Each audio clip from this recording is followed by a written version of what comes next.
Hai teman-teman, perkenalkan, namaku Penny Febrianti, mahasiswa semester 6, Prodi Administrasi Publik Universitas Muhammadiyah Bandung. Pada kesempatan kali ini, saya akan sedikit diskusi bersama teman saya mengenai peran mahasiswa dalam melaksanakan penerapan anti korupsi di lingkungan masyarakat. Kenapa demikian?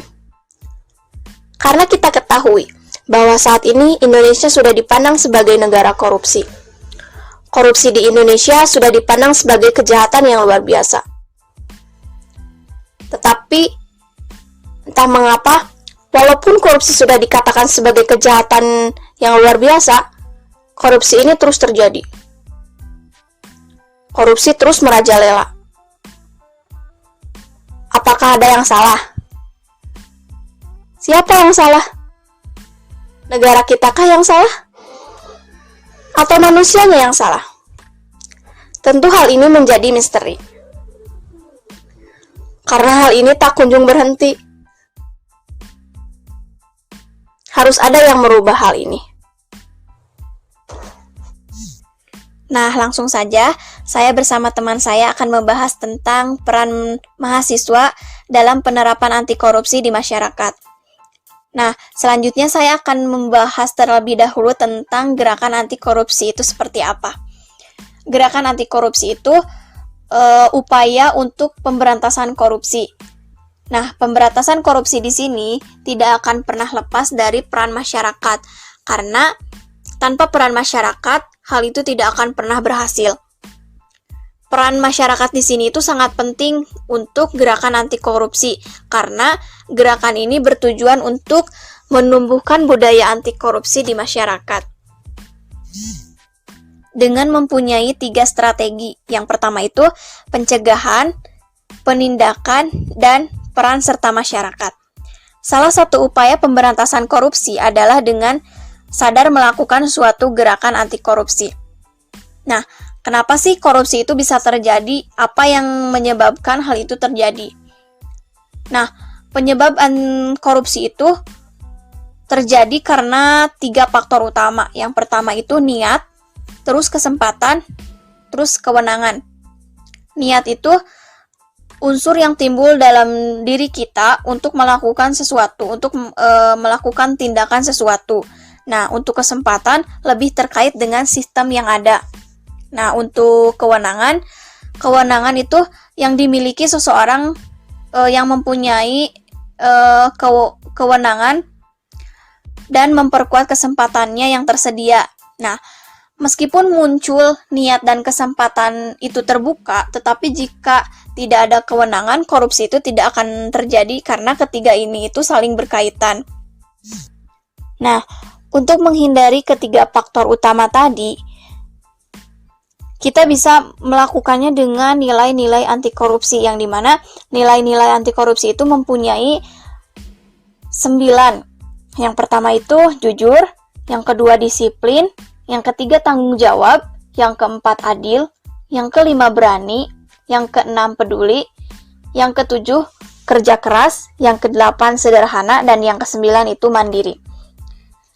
Poin-poin ini sangat penting bagi seluruh masyarakat, baik anak kecil maupun orang dewasa, karena nilai-nilai anti korupsi ini harus ditanamkan sejak dini, karena jika sudah jujur, jika sudah disiplin, tanggung jawab, adil, berani, itu pasti tidak akan melakukan korupsi, karena jika sudah mempunyai hal tersebut, jika sudah mempunyai nilai-nilai anti korupsi, orang akan segan, orang tidak akan mau untuk korupsi. Dengan nilai-nilai anti korupsi lah kita bisa memberantas korupsi ini dengan menerapkan anti korupsi kepada masyarakat, mau dari usia dini ataupun orang-orang yang belum mengetahui nilai-nilai anti korupsi ini.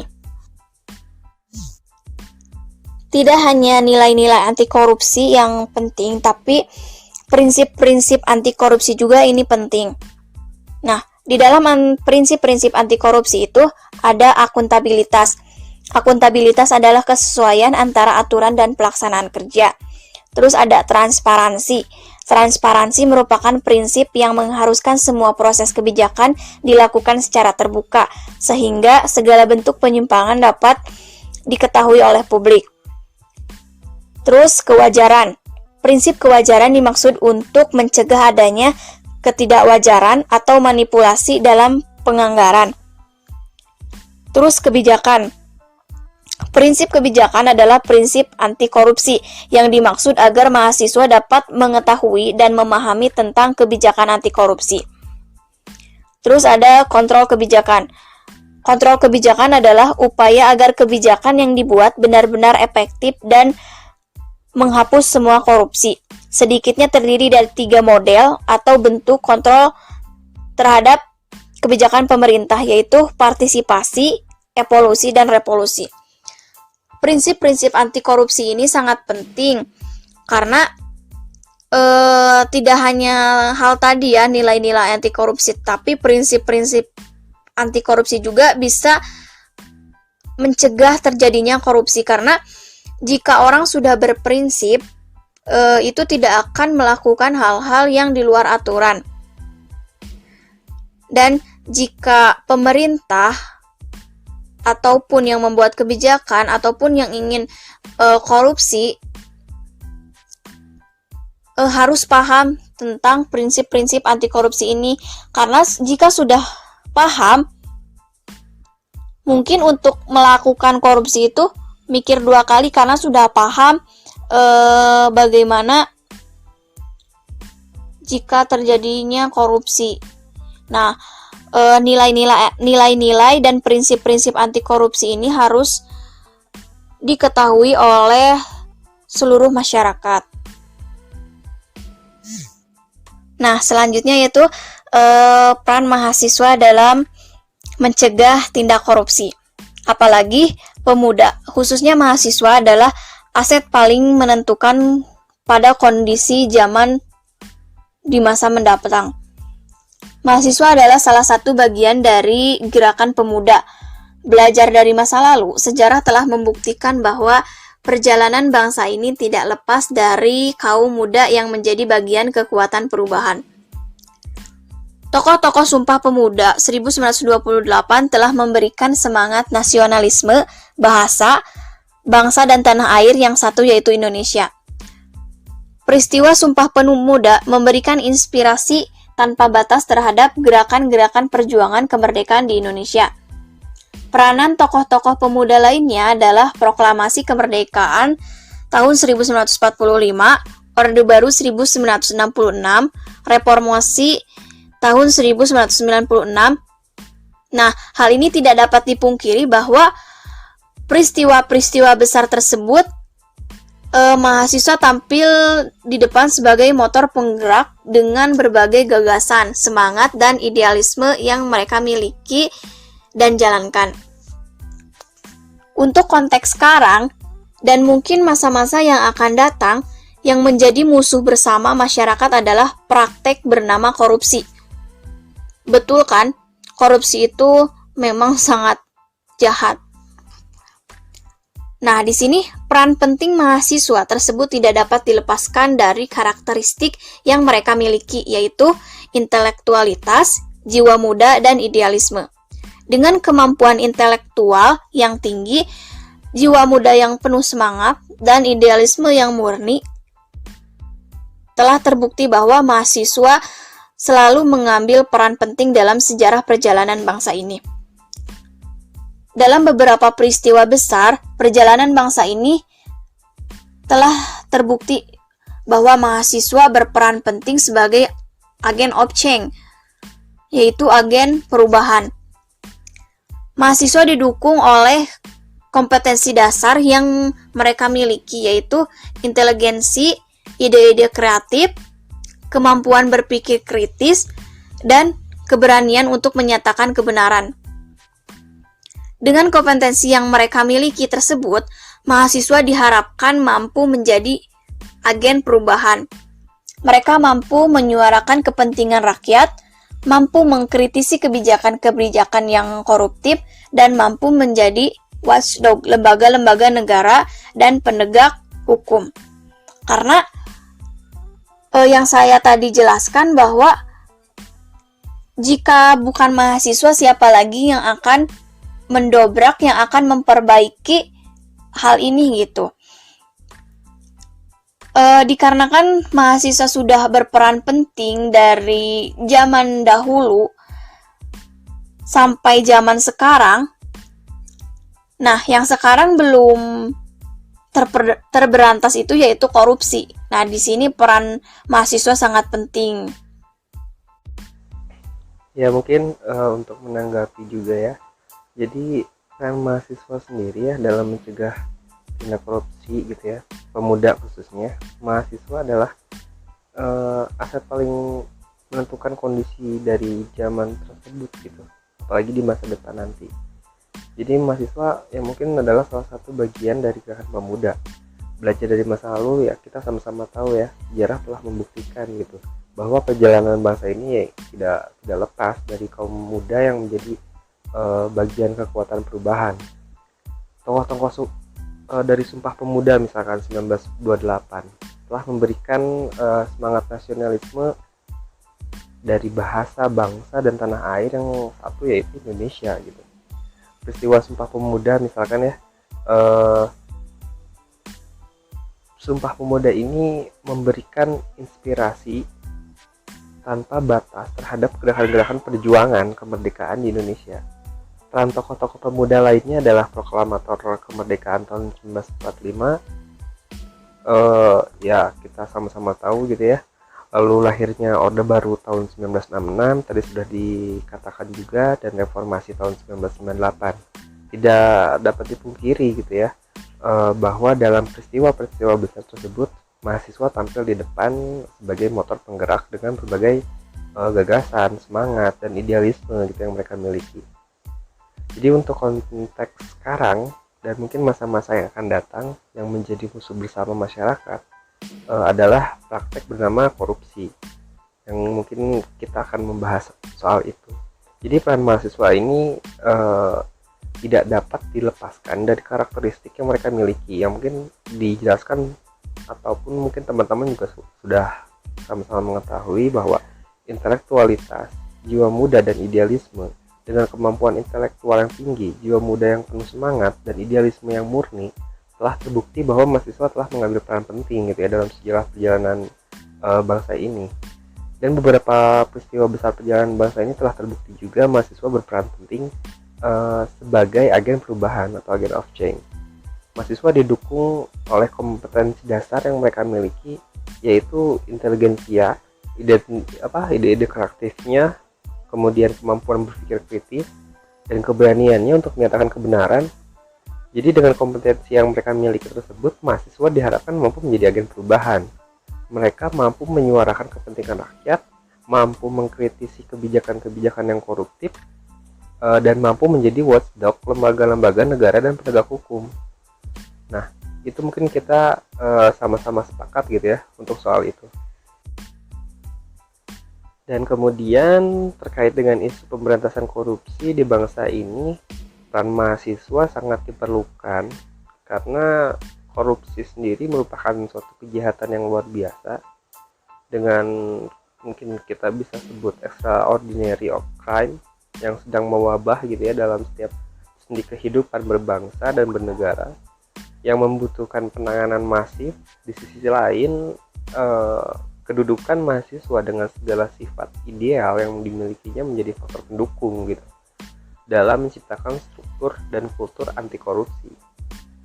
Kita mungkin tadi sempat menyinggung soal teori, dan mungkin dari beberapa para ahli gitu ya, seperti Wibowo dan Puspito 2011, keterlibatan mahasiswa dalam suatu gerakan anti korupsi dapat dibedakan menjadi 4 wilayah. Nah, yang nanti kita coba bahas yaitu lingkungan keluarga, lingkungan di kampus, masyarakat sekitar gitu ya, dan tingkat lokal atau nasional. Jadi lingkungan keluarga dipercaya dapat menjadi tolak ukur yang pertama gitu ya, dan utama bagi mahasiswa untuk menguji apakah proses internalisasi anti korupsi di dalam diri mereka itu sudah terjadi. Hal ini bermula dari mungkin budaya ketidakjujuran, kemudian kemalasan, serta hal-hal yang dianggap kecil dan sepele.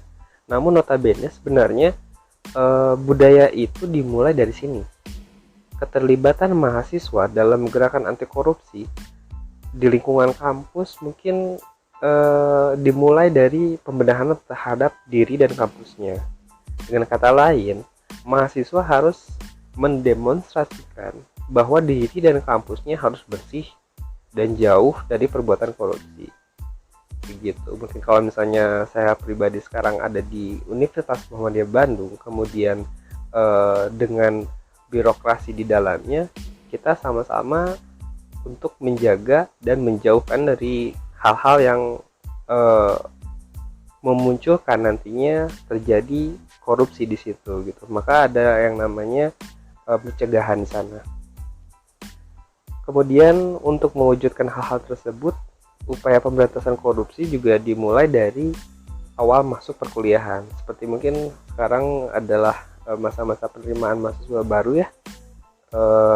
Jadi pada masa ini merupakan masa penerimaan mahasiswa gitu ya, di mana mahasiswa diharapkan dapat mengkritisi kebijakan internal kampus dan sekaligus melakukan pressure kepada pemerintah agar undang-undang yang mengatur pendidikan tidak memberikan peluang terjadinya korupsi.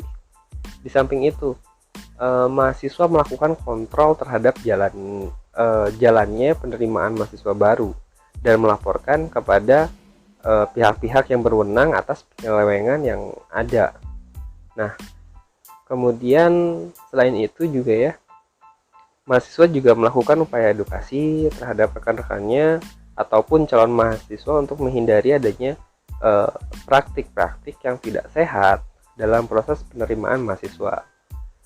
Begitu. Selanjutnya adalah pada proses perkuliahan. Dalam masa ini perlu penekanan terhadap moralitas mahasiswa dalam berkompetensi untuk memperoleh nilai yang setinggi-tingginya tanpa melalui cara-cara yang curang. Nah, upaya preventif yang dapat dilakukan adalah dengan jalan membentengi diri sendiri dari rasa malas belajar mungkin ya.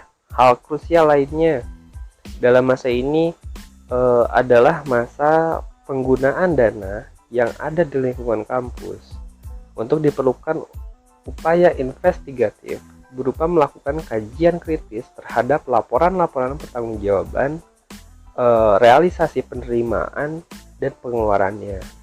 Nah, sedangkan upaya edukatif penumbuhan sikap anti korupsi dapat dilakukan melalui media berupa mungkin kita sering melihat seminar-seminar atau diskusi, dialog. Selain itu juga media berupa seperti lomba-lomba karya ilmiah yang selalu mungkin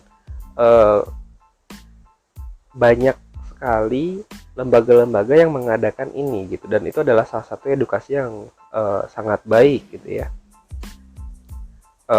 Cuman mungkin diwujudkan melalui seni ataupun melalui bahasa gitu ya, baik lukisan, kemudian ada drama dan lain-lain, itu juga dapat dimanfaatkan juga gitu ya. Nah, selanjutnya pada tahap akhir perkuliahan, di mana pada masa ini mahasiswa memperoleh gelar kesarjanaannya sebagai tanda akhir proses mereka belajar secara formal. Nah, mahasiswa harus memahami bahwa gelar kesarjanaan yang diembat memiliki sebuah konsekuensi berupa tanggung jawab moral, sehingga perlu dihindari upaya-upaya melalui jalan pintas.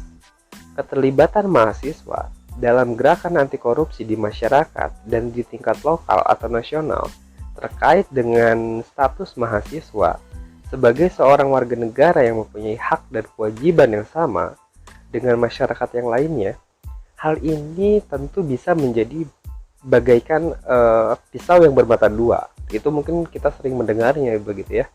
Di satu sisi, mahasiswa mampu mendorong dan menggerakkan masyarakat untuk bertindak atas ketidakadilan sistem termasuk di dalamnya gitu ya.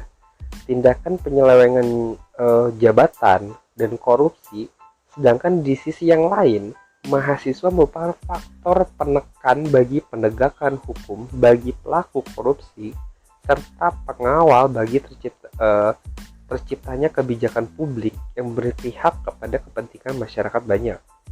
Nah, dari pengalaman-pengalaman negara lain, mungkin yang dinilai sukses gitu ya dalam hal memerangi korupsi ini, jadi segenap elemen bangsa dalam masyarakat itu harus dilibatkan dalam upaya memerangi korupsi, mulai cara-cara yang stimulan. Upaya pemberantasan korupsi merupakan beberapa prinsip, antara lain memenuhi hal-hal yang menjadi penyebab korupsi. Upaya pencegahan, investigasi, serta edukasi dilakukan secara bersamaan. Jadi tindakan ini diarahkan terhadap suatu kegiatan dari hulu sampai hilir, mulai perencanaannya, pelaksanaannya, pengawasan, hingga aspek kualitatifnya, dan meliputi berbagai elemen gitu ya. Jadi dari berbagai prinsip yang tadi saya sebutkan, posisi mahasiswa dengan segala keunggulannya dapat menempati semua bagian tanpa mengurangi peran yang dijalankan oleh para pegiat anti korupsi lainnya.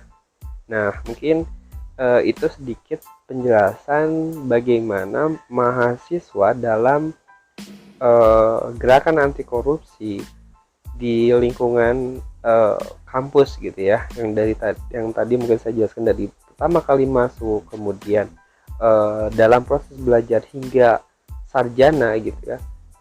Itu adalah salah satu pendidikan anti korupsi mungkin yang bisa saya gambarkan sedikit. Ya, emang ya. Dan juga dalam perkembangannya secara faktual, pemberantasan korupsi yang melibatkan mahasiswa secara umum telah menunjukkan progres yang sangat baik. Semangat pemberantasan korupsi muncul dalam pergerakan parlemen, jalanan, forum-forum ilmiah, organisasi-organisasi yang memang dibentuk dengan dilandasi oleh semangat pemberantasan korupsi. Munculnya gerakan-gerakan kritis mahasiswa terhadap isu-isu korupsi menjadi indikator bahwa semangat pemberantasan korupsi telah menggelora dalam dunia perjuangan mahasiswa. Diharapkan semangat ini dapat terjaga dengan baik sebab banyak sekali yang menjadi tantangan dalam peran yang dijalankan mahasiswa dalam upaya pemberantasan korupsi ini.